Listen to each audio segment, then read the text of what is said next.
नमस्ते दोस्तों, welcome to the world of Pushkar Vicky. आज का टॉपिक काफ़ी इंटरेस्टिंग और इन्फॉर्मेटिव है। आज के समय में जब आप अपने आसपास देखेंगे तो आपको फ़ोन, लैपटॉप, टीवी या फिर इलेक्ट्रिक कार्स देखने को मिलेगा और इन सब में कॉमन चीज़ होती है, लेकिन वो आपने शायद नाम भी नहीं सुना होगा, जिसे रेयर अर्थ मटेरियल कहा जाता है। ये मटेरियल एक ग्रुप के 17 स्पेशल एलिमेंट्स कंटेन करते हैं। नाम में रेयर है, लेकिन असल में ये इतने रेयर नहीं होते। इन्हें पूरे फॉर्म में ढूंढने और एक्सट्रैक्ट करने में काफ़ी मुश्किल होती है। अब क्वेश्चन ये है कि रेयर अर्थ मिनरल्स इतना इम्पॉर्टेंट क्यों है। रेयर अर्थ का काफ़ी यूज़ होता है, जैसे विंड टरबाइन के पावरफुल मैग्नेट्स में, इलेक्ट्रिक व्हीकल्स में, आपके मोबाइल के स्क्रीन में, और इसके अलावा मेडिकल और डिफेंस टेक्नोलॉजी में। आसान भाषा में कहें तो बिना रेयर अर्थ मिनरल्स के मॉडर्न टेक्नोलॉजी एग्जिस्ट ही नहीं कर सकती। इसलिए हम लोग बोल सकते हैं ये है हमारे फ्यूचर का हिडन बिल्डिंग ब्लॉक्स। ये एक ग्रुप है 17 मेटालिक एलिमेंट्स का।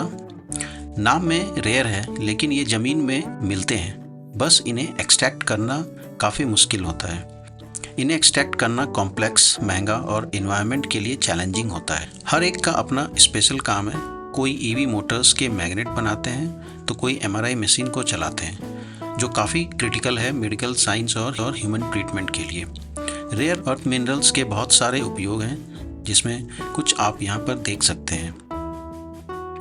नियोडियम, जो ईवी और विंड टरबाइन के मैग्नेट्स में, यूरोपियम टीवी स्क्रीन्स के ब्राइट रेड कलर में, और लेंथेनियम कैमरा लेंसेस क्लियर बनाता है।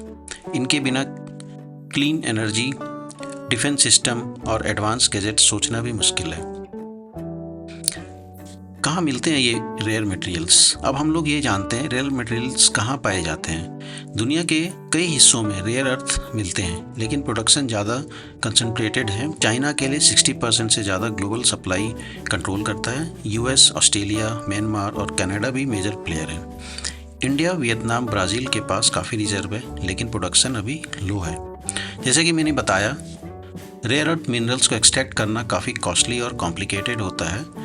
सभी कंट्री के पास टेक्नोलॉजी नहीं है, जिसके कारण वो एक्सट्रैक्ट नहीं कर सकते हैं और उन्हें दूसरे बड़े कंट्री के ऊपर डिपेंडेंट रहना होता है। आज के समय में चाइना के पास 44 मिलियन टन्स, वियतनाम के पास 22 मिलियन टन्स और ब्राज़ील के पास 21 मिलियन टन्स है।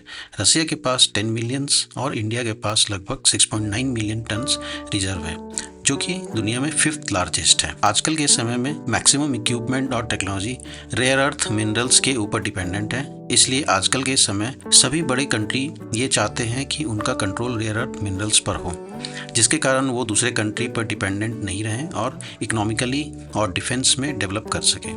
सभी चाहते हैं टेक्नोलॉजी पर कंट्रोल रहे, और आमन हो गया है दूसरे कंट्री पर प्रेशर बनाने के लिए टैरिफ को लगाना। फिर से एक क्वेश्चन आता है, what is the future of rare earth minerals? कहा जाता है कि रिन्यूएबल एनर्जी और इलेक्ट्रिक व्हीकल्स डिमांड के कारण 2040 तक रेयर अर्थ मिनरल्स की डिमांड ट्रिपल होने की उम्मीद है। लेकिन फ्यूचर सिर्फ माइनिंग पे डिपेंड नहीं करेगा। हम लोग ज़्यादा ध्यान रिसाइकलिंग, सब्स्टिट्यूशन और नई एक्सट्रैक्शन टेक्नोलॉजी पे देनी होगी। हमारे साइंटिस्ट और रिसर्चर नए मिनरल्स जैसे ferrite magnets, cobalt based alloy and even graphene पर काम कर रहे हैं, लेकिन अभी तक कोई परफेक्ट सब्स्टिट्यूट नहीं मिला है। रेयर अर्थ का अल्टरनेटिव मिलने में शायद अभी वक्त लगेगा, लेकिन हमें उन पर ध्यान देना होगा, जिसके कारण हम रेयर अर्थ मिनरल्स के सब्स्टिट्यूट को ढूंढ सकें। अब हम लोग ये जानने की कोशिश करते हैं कि रेयर अर्थ मिनरल्स में हमारा देश भारत का क्या पोजीशन है। इंडिया का पोजीशन वर्ल्ड में 6.9 मिलियन टन्स रिजर्व के साथ 5th है। इंडिया के पास काफ़ी rich coastal monazite sand deposit है, लेकिन अभी प्रोडक्शन लो है। अगर प्रोसेसिंग प्लांट, माइनिंग इंफ्रास्ट्रक्चर और रिसर्च एंड डेवलपमेंट पर इन्वेस्टमेंट हो तो इंडिया एक मेजर सप्लायर बन सकता है और चाइना पर ग्लोबल डिपेंडेंसी कम हो सकती है। और आखिरी में ये बोल सकते हैं, रेयर अर्थ मिनरल्स जो आज का रॉक में छुपे हुए एक छोटे साइज़ का, लेकिन फ्यूचर के सबसे बड़े गेम चेंजर है। सवाल सिर्फ एक है, इनका ताज कौन पहनेगा? मुझे उम्मीद है वो देश हमारा प्यारा भारत होगा। आशा करते हैं आपको ये वीडियो अच्छी लगी होगी।